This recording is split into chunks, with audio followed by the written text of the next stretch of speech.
At 4ZZZ, we acknowledge the traditional owners of the land on which we broadcast.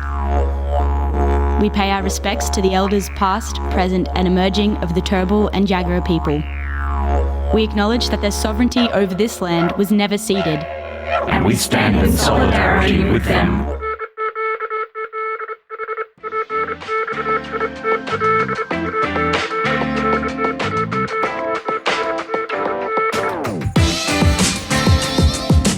Tranzmission on 4ZZZ, amplifying the trans and gender diverse community of Meanjin, Brisbane and beyond.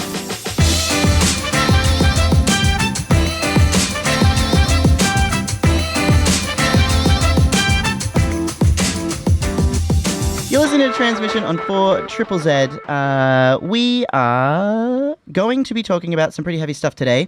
So before we introduce ourselves, I'm just going to push a little play on this. This program includes discussion of suicide, restrictive health practices, child sexual abuse, and transphobia. Listener discretion is advised. If this content raises concerns for you, support is available at Lifeline Australia on 13 11 14 or QLife on 1800 184 527.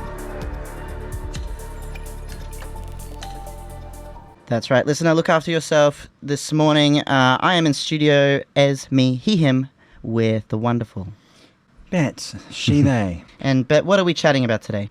We're going to talk about Finland. I've been putting this off since the CAS review came out, so that's 2 years now, I realised. That came out in April 2024.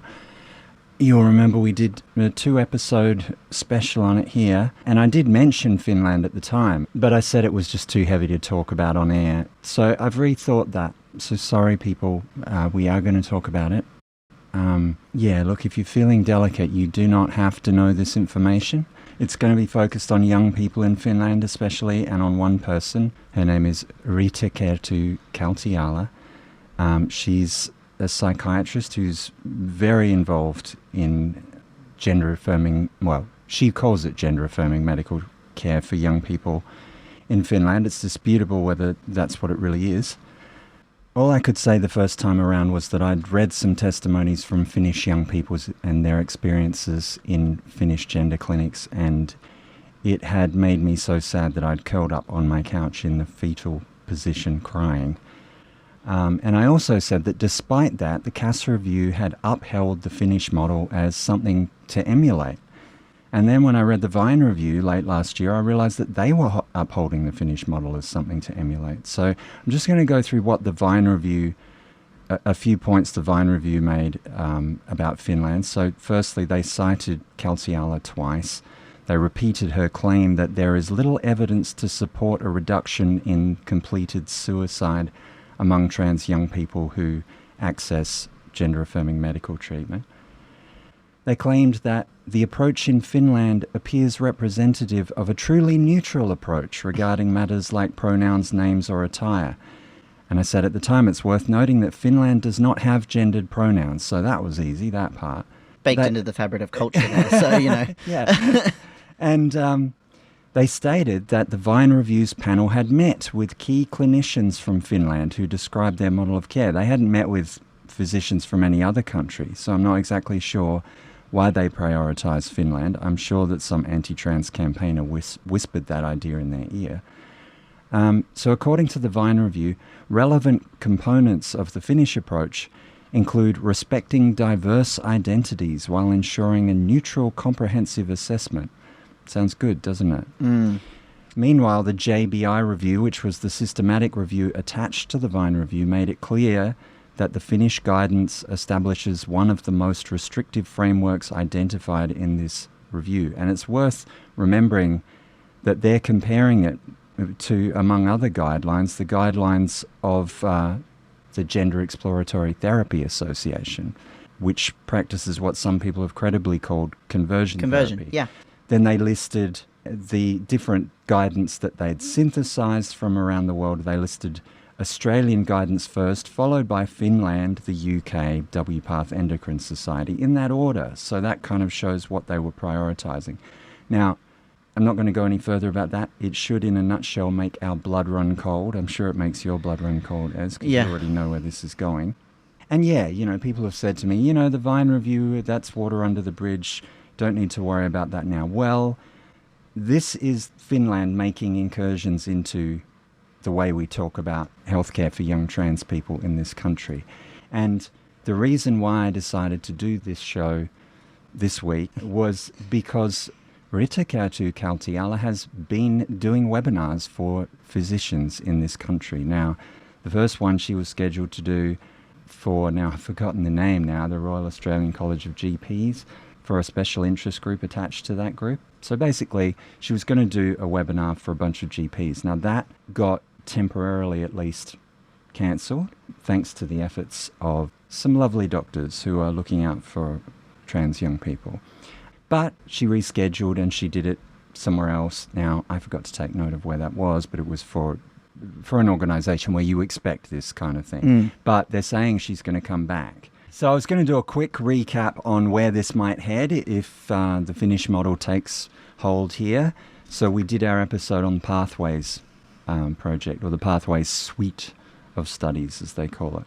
And you'll remember types of experiences that young people and their parents were having in the newly formed Children and Young People's Gender Service in the UK.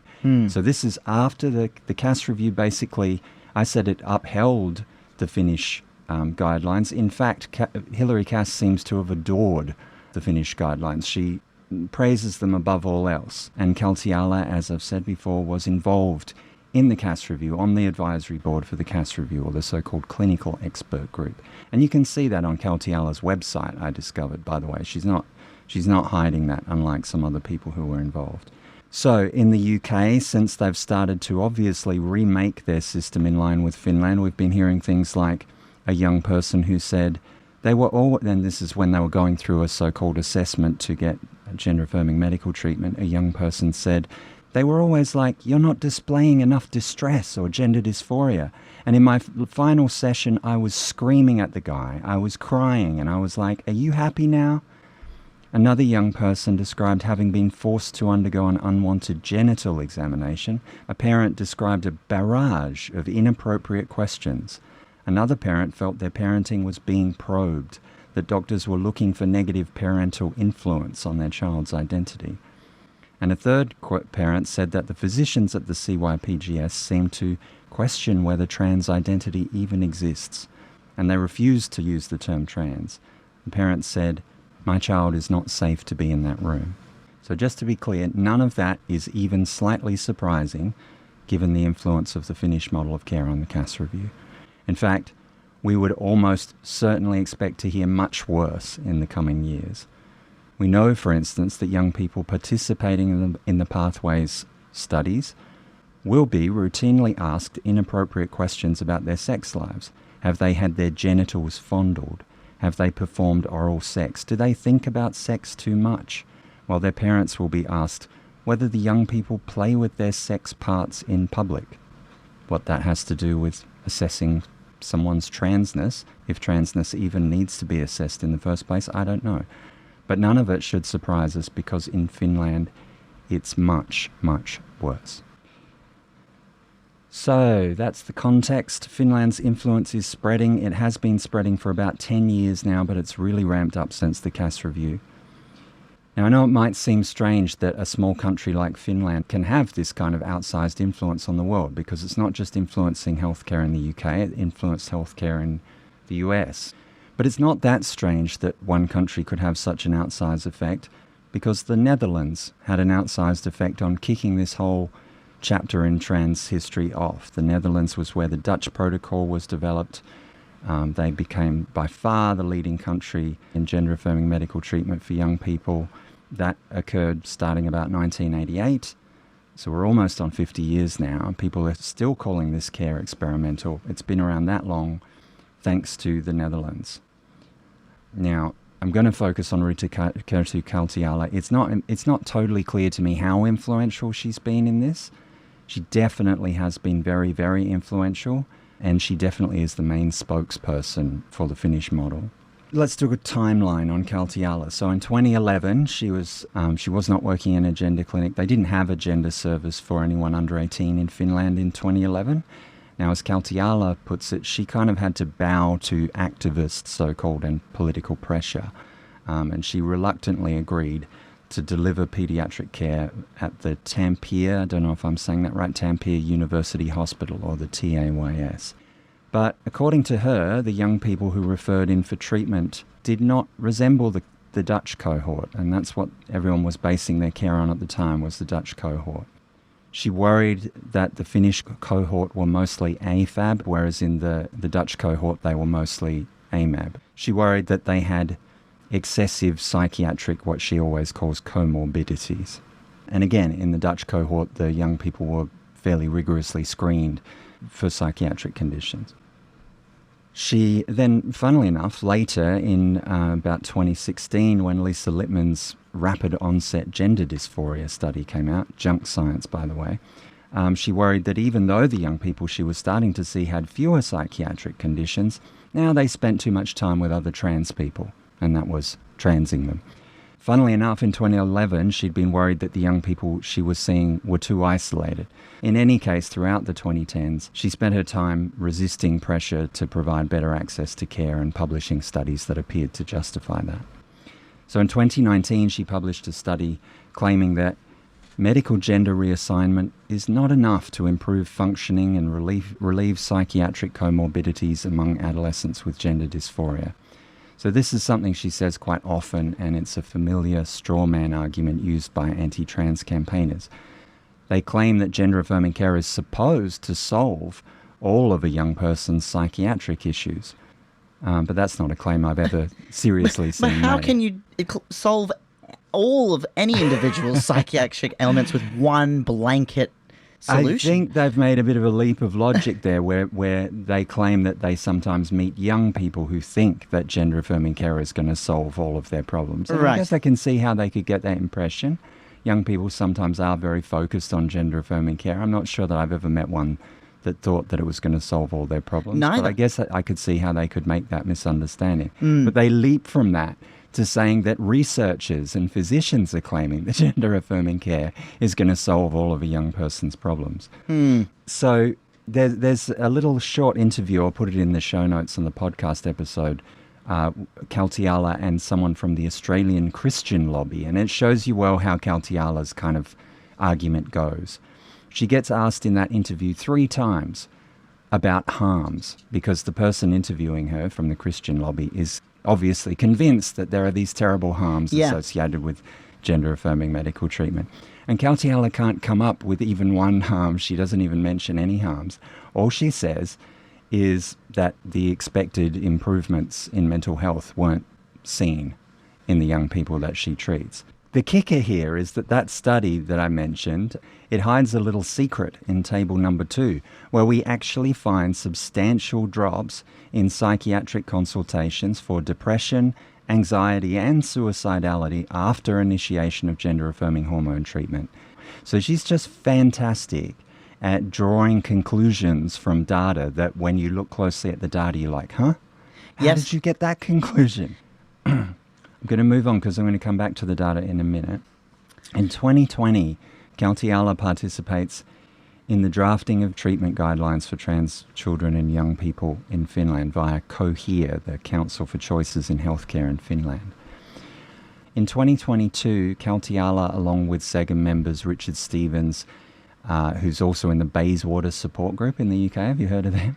No. They're like a transphobic parent group. They're horrific. Great. They've had a horrific influence on UK politics.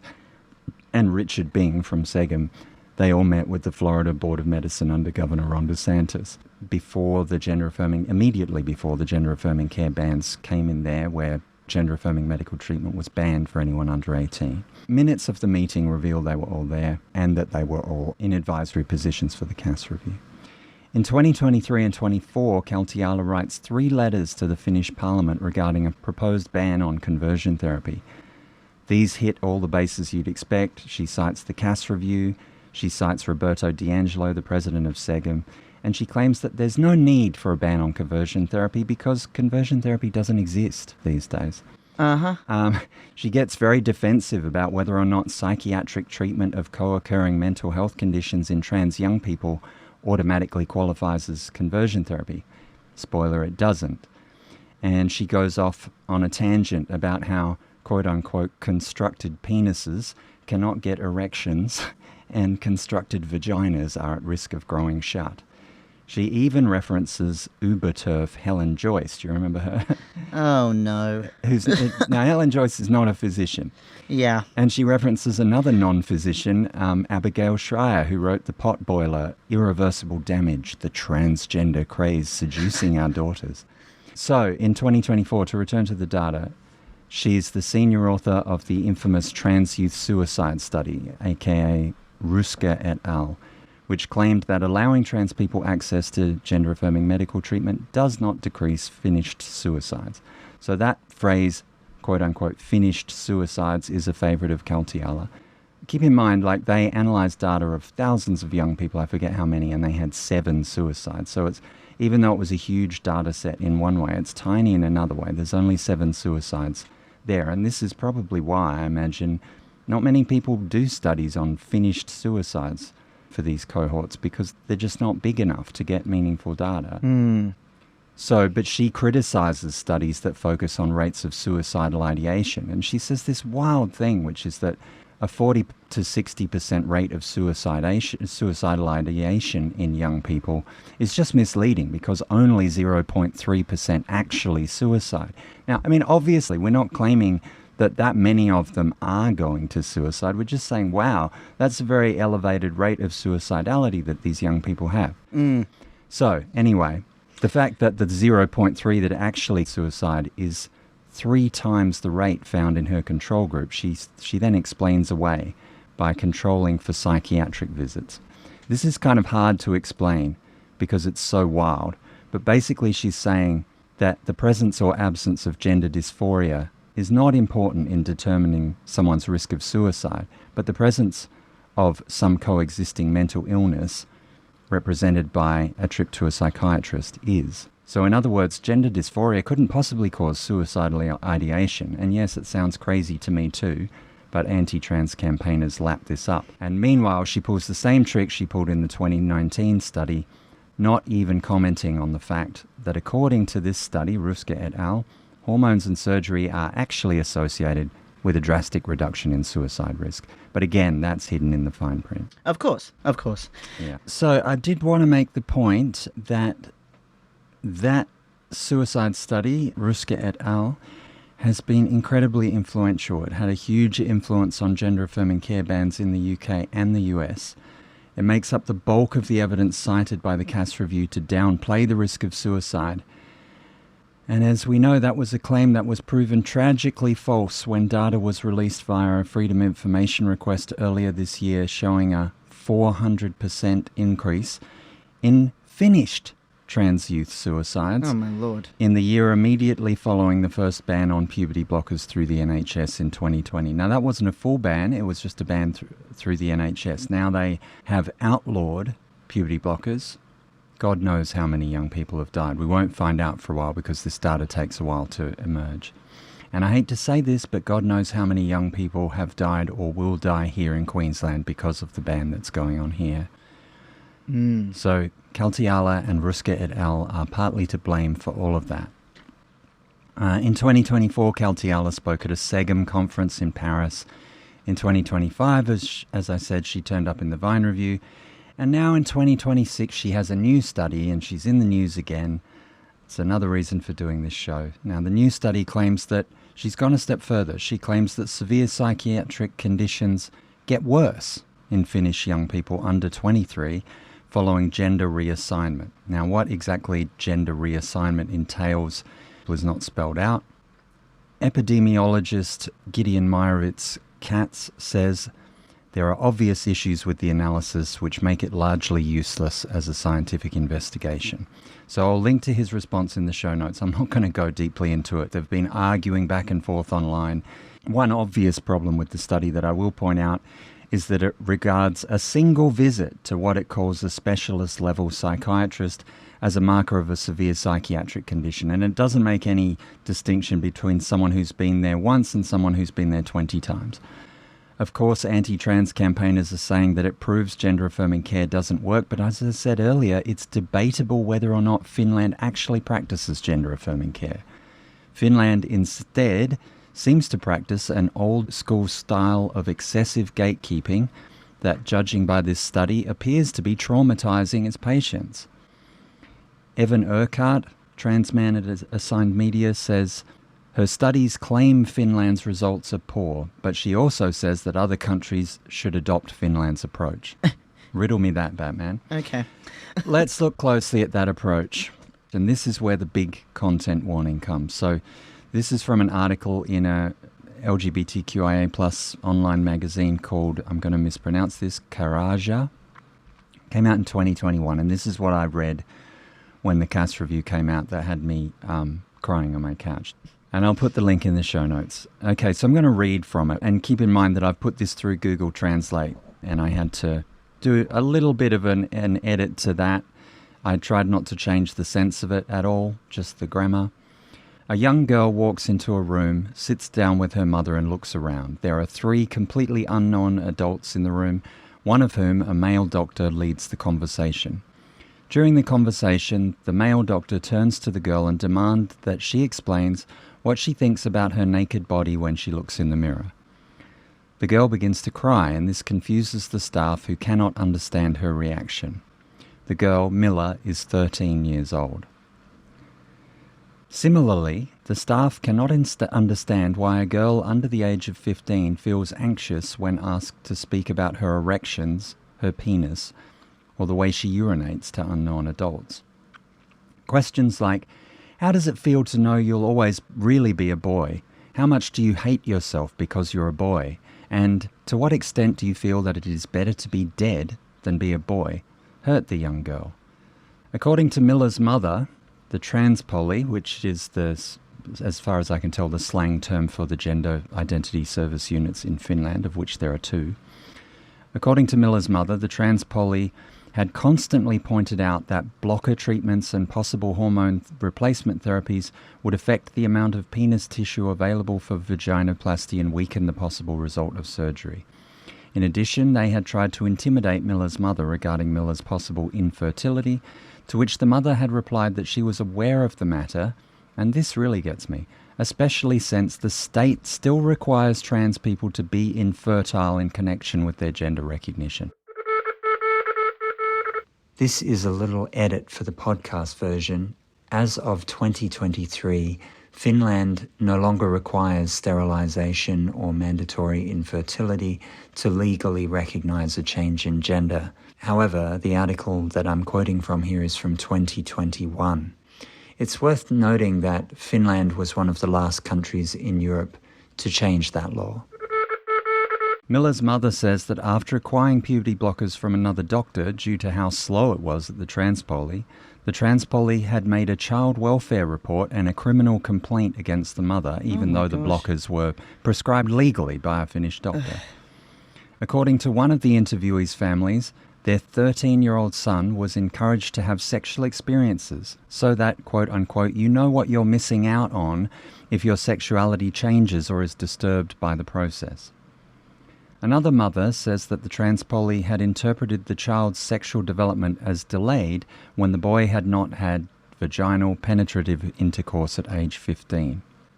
Several interviewees said children had been asked to tell whether they masturbate or not, and to describe how they masturbate if they do. Ugh, that's disgusting. Yeah, the children have also been asked by the transpoly staff to describe in detail what their naked bodies look like in the mirror, as well as asked what kinds of sensations they have in their naked bodies. Children have undergone unnecessary gynecological tests and been asked to discuss sexual abuse or violence in their families. The majority of young people in the interviewed families have lived in their true genders for years before applying to a transpoly. Despite this, transpolies often use their birth names and their assigned genders at birth.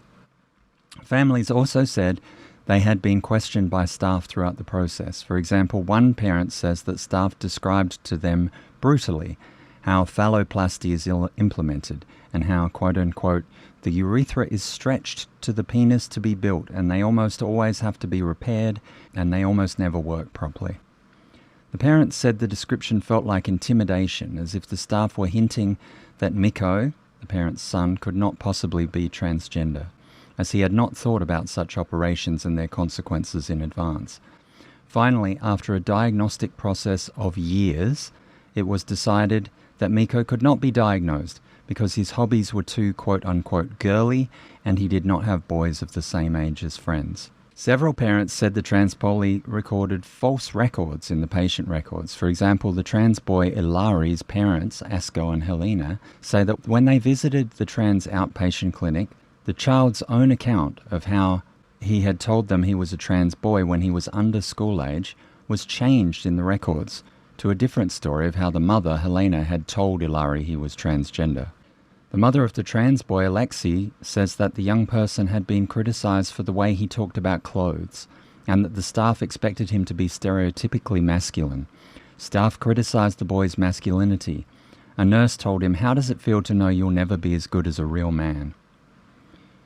Many other families confirmed Alexei's story in their own interviews, questioning manhood or womanhood, and presenting transness as an inadequate version of masculinity or femininity was common.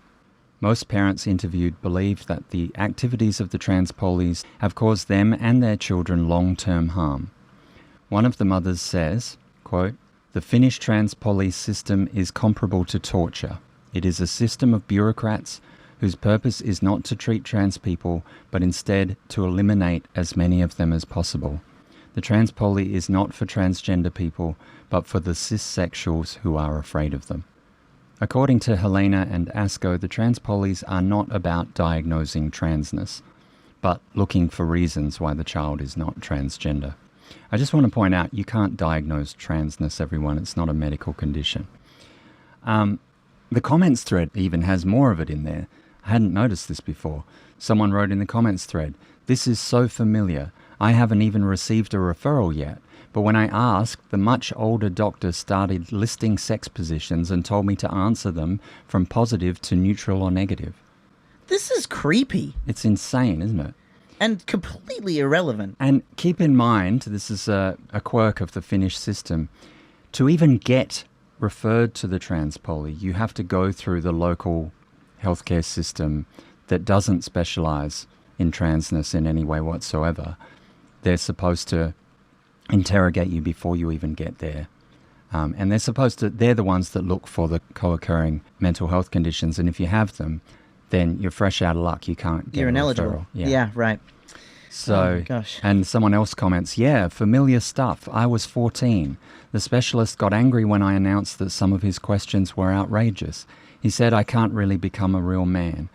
There was also a claim that if I inform the school that I'm a boy before the diagnosis, it's an identity crime.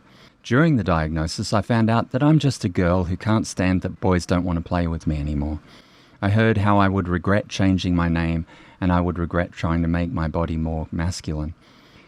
I complained to the hospital about this and they didn't see anything wrong with these comments or actions."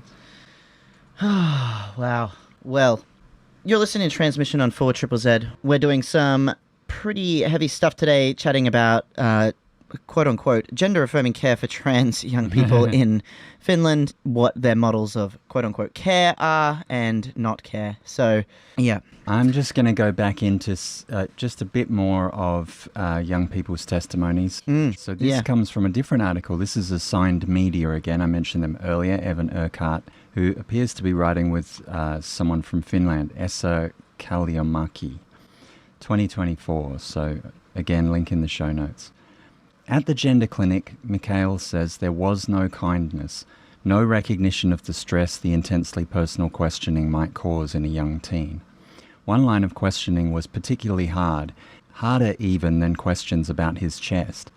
The nurse wanted to know if he touched his genitals and how he touched them if he did. I told the nurse I did not touch myself, so she said I should. She said I should touch myself, come back and tell her how I did it, Mikhail said. What? She said that was my homework. Oh my gosh. "Don't forget your homework," he remembers her saying as the appointment came to an end. Mikhail returned to visit the clinic every month or so for several years. The same questions were repeated at every visit, with little change. He was not offered counselling or other support, just repeated questioning about his body, his sexuality, his friendships, and many other things. His story is similar to that of the other young trans people Assigned Media spoke with, 5 in all, who described their experiences as minors at the gender clinics at Tampere and Helsinki. He and all the other youth clinic patients we spoke to described feeling that the process was designed to break them and encourage them to give up, rather than help them in managing their gender dysphoria during the years the process took. Then, when he was 18, he made an appointment with a psychiatrist outside the gender clinic to be assessed for ADHD. When that doctor reported that he'd found some markers for depression, Mikhail's heart sank. He'd heard stories from other Finnish trans people online about patients being rejected if they were in anything but perfect mental health. Now, he feared, these markers of depression would be all the reason the clinic needed to send him away. A few weeks later, his worst fears came true.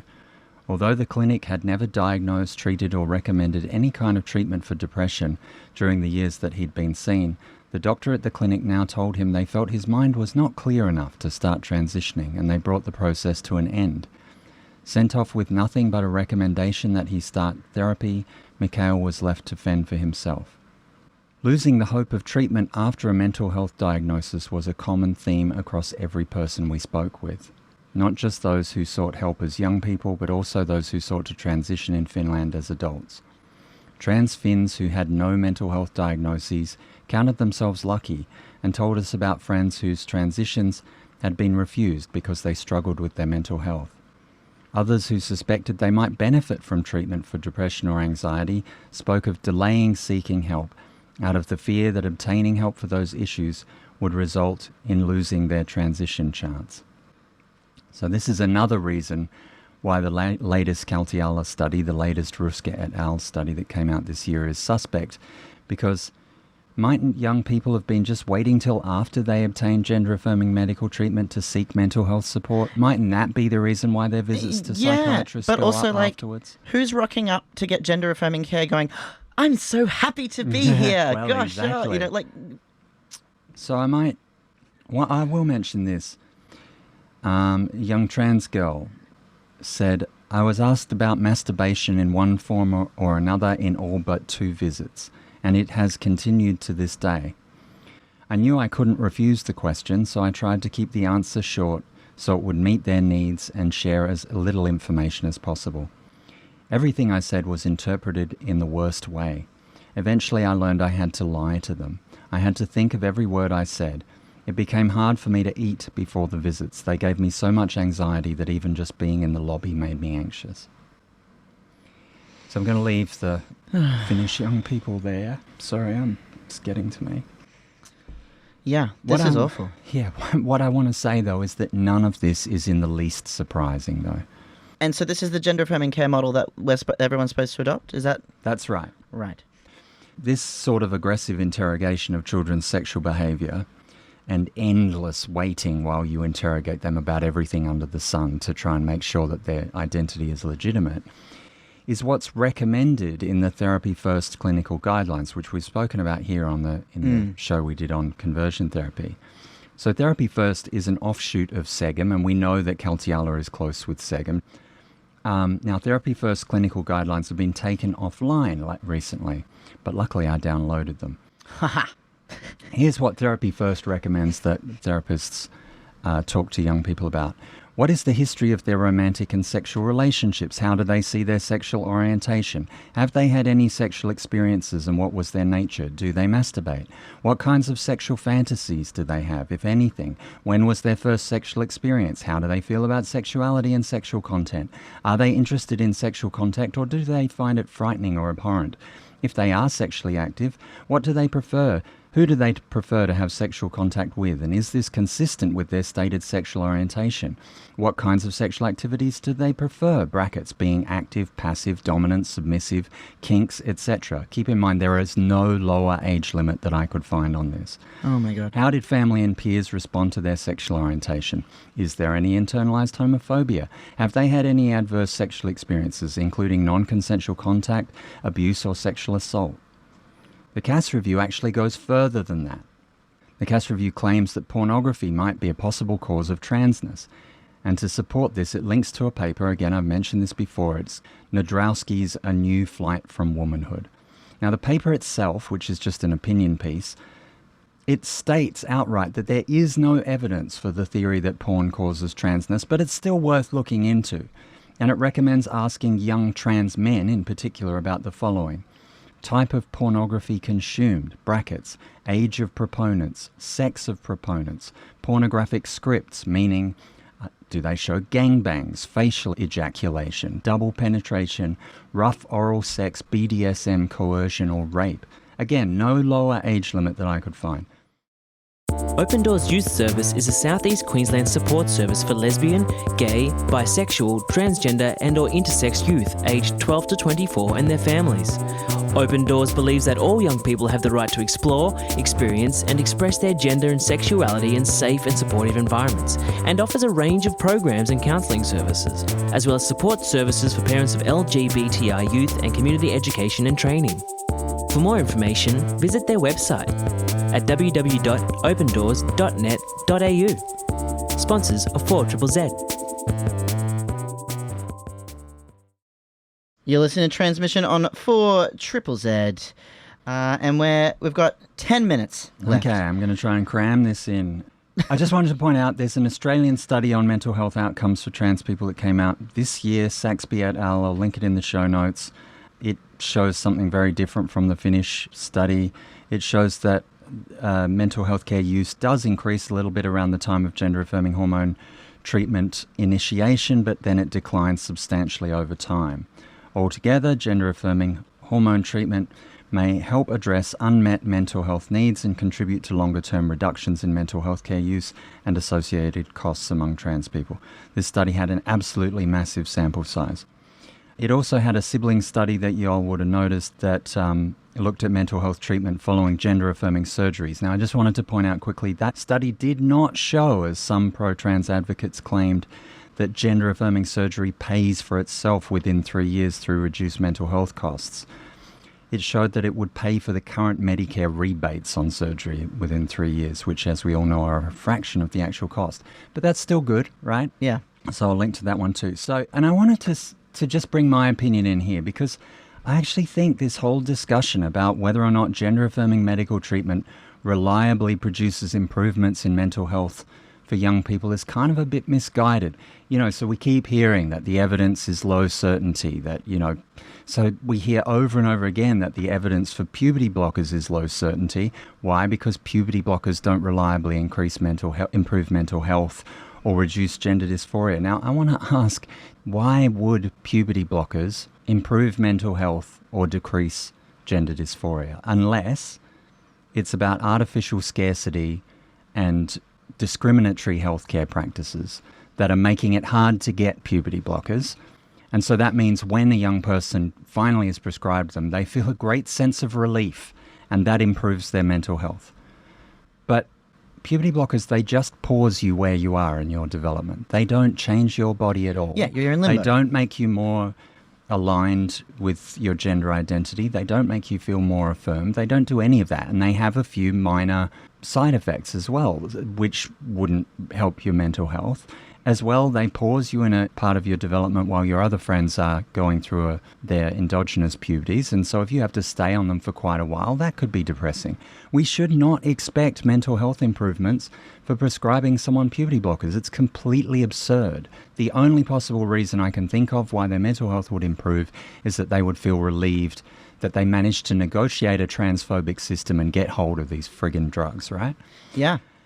Now, I'll even go further, and this will be a bit more controversial, but why should we even be looking in improvements in mental health for gender-affirming hormone treatment, for HRT? Like, again, If a young person has gone on puberty blockers in a timely fashion, and then they're prescribed hormone treatment in a timely fashion, and they don't have to fight anyone to get these prescriptions, then look, do we ask cisgender kids to feel happier after going through puberty? Do we look at puberty as improving mental health in cisgender kids?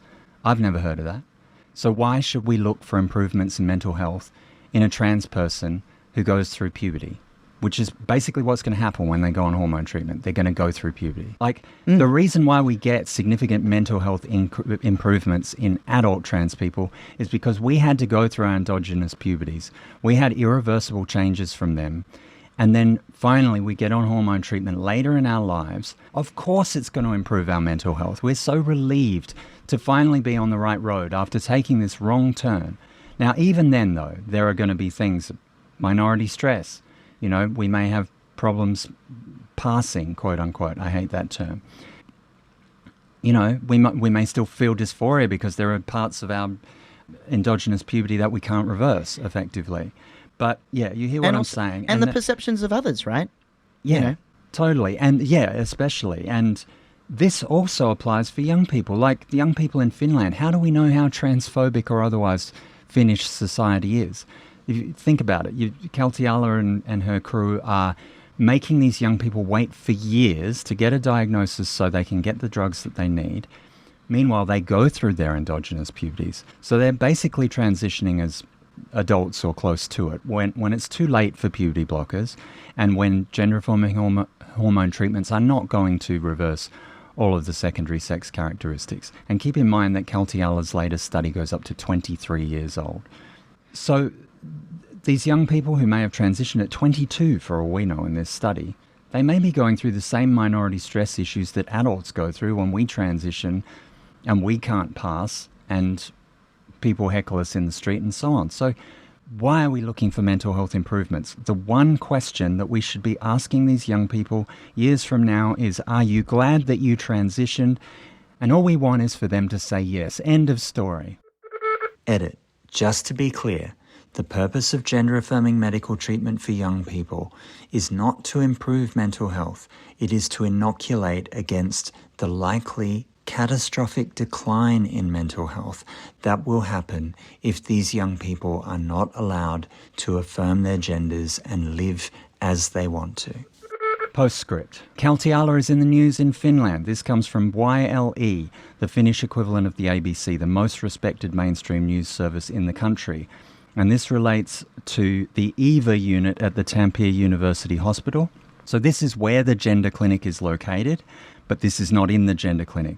This is in what's called the EVA unit, or the Psychiatric Treatment and Research Unit for Adolescent Intensive Care. So this is where the very disturbed young people with psychiatric difficulties go. An ombudsman's inspection revealed illegal practices in the EVA unit. Now, these illegal practices include restriction of young people's freedom of movement without a formal decision, body searches carried out without a formal decision, sheets, bed sheets, used to tie up children and young people. Normally in that situation, restraints would be used, but in the EVA unit, young people were sometimes restricted by a bed sheet tied across their chest and attached to the bed frame. Conversations between young people and their families have been listened to via microphones in the unit's family room. Kaltiala says that families and young people have been aware of this, but the Ombudsman says staff do not have the right to listen to those conversations regardless of whether young people and families are aware or have given consent. The Ombudsman stressed that any measures that lead to the deprivation of a young person's liberty must be viewed with restraint and must be recorded in the patient's records. So, Gosh. one last thing I wanted to say. There's often an argument, and I've got into it myself, about whether or not people like Riitterkerttu Kaltiala are acting in good faith or bad faith, and I've often accused her of bad faith. You know what? It doesn't even matter. It doesn't matter if she has good intentions. It's irrelevant. So, and the argument about so-called progressive Nordic countries, go and Google the rise of the Swedish right, the rise of the Finnish right. I'll link to an article in The Guardian from 2024 titled, "I moved to Finland believing it was a progressive dream. It hasn't turned out that way. Welcome to life under the most right-wing Finnish government in generations." So people, don't let anyone come at you with that progressive Nordic countries claim. They say it all the time. As soon as they say that, you know that they've been reading the SEGM website. Yes. I'll end with this, a comment that I saw on Reddit in a Finnish discussion of Finnish young people. They said, nowadays gender identity is explored and transition is experienced on a stage with such bright lights that it is bound to leave behind traumas in itself. Well, there you have it, listener. Update from Bette on what's going on in Finland. Thank you so much as well to listener Phil for texting in and for saying, always love when Bette's on the show. All of us cis people should listen to this knowledge. Oh, so thanks, Phil. Please look after yourself out there. If you need support, you can always contact Lifeline. And there's also QLife as well, which is a great online resource. And to all the trans young people out there, I will never stop fighting for you all. And I know a whole lot of the rest of us will not either. Thanks for listening to Tranzmission. Catch us every Monday live on 4ZZZ from 10 a.m. or listen to our podcast on the Community Radio Plus app.